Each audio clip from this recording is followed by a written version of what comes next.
just going to give a quick overview of the latest unicycle. We finally got to test it on the beach the other day, and I'll just go through the main design aspects for you of the latest version. This view is actually the crash position, so if something goes completely wrong with the balancing system, what I want it to do is come forward and roll to a stop. So it comes forward, this is a gas shock, that compresses slightly, the skid hits the ground. It doesn't dig in and act as a pole vault, which would be a really bad idea. It's actually got hidden rollers in here. There's actually 4 of them, and it actually works pretty well on tarmac or sand. The main thing is it mustn't dig in. I did have one that had a solid aluminium skid with no rollers at one time, and it just dug in and propelled you over the front, which is actually probably more dangerous than not having anything. So this is lightweight, and it works quite well. The previous version, you see, it's actually got roller skate wheels in it. It worked okay. It was actually a lot heavier than it looks. And the other thing is, you don't actually need roller skate wheels with roller bearings, because these wheels are tough. They're lightweight, they don't have bearings to speak of, but then they're not used much. They're only used if you crash. So they've got to be tough but light, and that's what we've got there. Right, the next thing you'll ask is why, if it says it's got these funny handlebars. This is deliberate. If you loosen these with an Allen key, these fold out. There's 2 advantages to having them fold in. One is you can lie the whole machine on its side in your car without all the weight being on the end of a handlebar. And the other thing is, when you do crash and jump off it, it goes onto its front ski, slows to a halt, and then falls over sideways. And what was happening on the previous one is it was just bending the handlebars, the one that had like chopper handlebars on it. So the idea is these, if you look like that, these, if it's moving along as it hits the ground, these will just bend in rather than actually bend the tubing. That's the plan anyway. These domes are a bit like on a BMX bike. If you end up slamming down on these for any reason, you don't want any sharp projections sticking upwards. So these are 3D printed, and they just you know, smooth off the corners. Here's the handlebars in the correct position. So what are the controls? Well, you've got PID controls for the balancing algorithm. This adjusts the balance point when it's level. That's, if you like, a kind of gain knob. It affects the overall sort of excitability of the balance algorithm. This is not a brake lever. This is a dead man switch, so that the machine will run until you let go of this. If you let go of that, all the power is cut to the motor. It's not on the outside, because if you fall off, it falls on its side. This will probably get torn off and might even get pushed into the in position. So it's protected by having it thumb operated like that. This is a twist grip.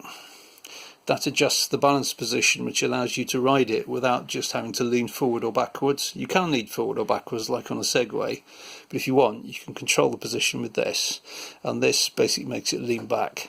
This also is the equivalent of a brake switch. Press that, and the machine will lean further and further and further back over a period of 3 or 4 seconds until eventually it tips you off the back. You end up landing on your feet. The other thing you'll notice, it's very slim. There's nothing sharp really projecting out here on each side. There's a reason for that. If you jump off,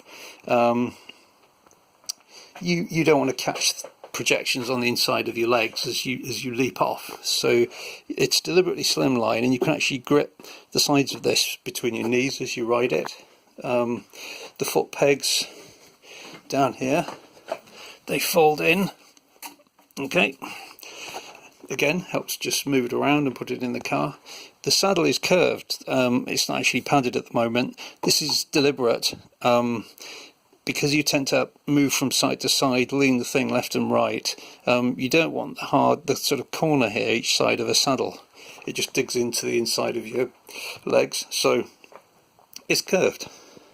System which makes the whole machine change shape. I don't know if you can see that. And the linkage for that is a bit of a mess. It's an awful lot of rose joints and intermediate joints. You see, it's quite it's not straightforward at all, but it does work, and there's no play in it to speak of. It still needs more work. There's a triangle battery here. If you can see, it runs down there to here, up there, back up to here, and then across here. And there's a whole port here where the on-off switch, if you can see, it is just inside there, and the charge port. And there's a plug goes in this hole to stop water getting in. This is a master disconnect for the motor. Arduinos are in this, protected in this box. It's got a talking communication system, which is why it doesn't have any displays. These are the main controls. There's some lights here, status lights, and this is a USB socket for reprogramming the software if you want to give a software upgrade. There's an ignition key. Robotech power controller actually sits in this box here. Okay, and it runs all the way across the front of the lower half because it pivots in the middle section. It sits in here, and that's the communications cable to it. Because as I showed you before, this is the pivot point. That keeps the high current wiring to the hub motor relatively tidy, and all self-contained in here. We're not twisting them every time we steer the device. On this side that we've got are this is the main power cable from the battery, which connects to here. This is a ginormous contactor.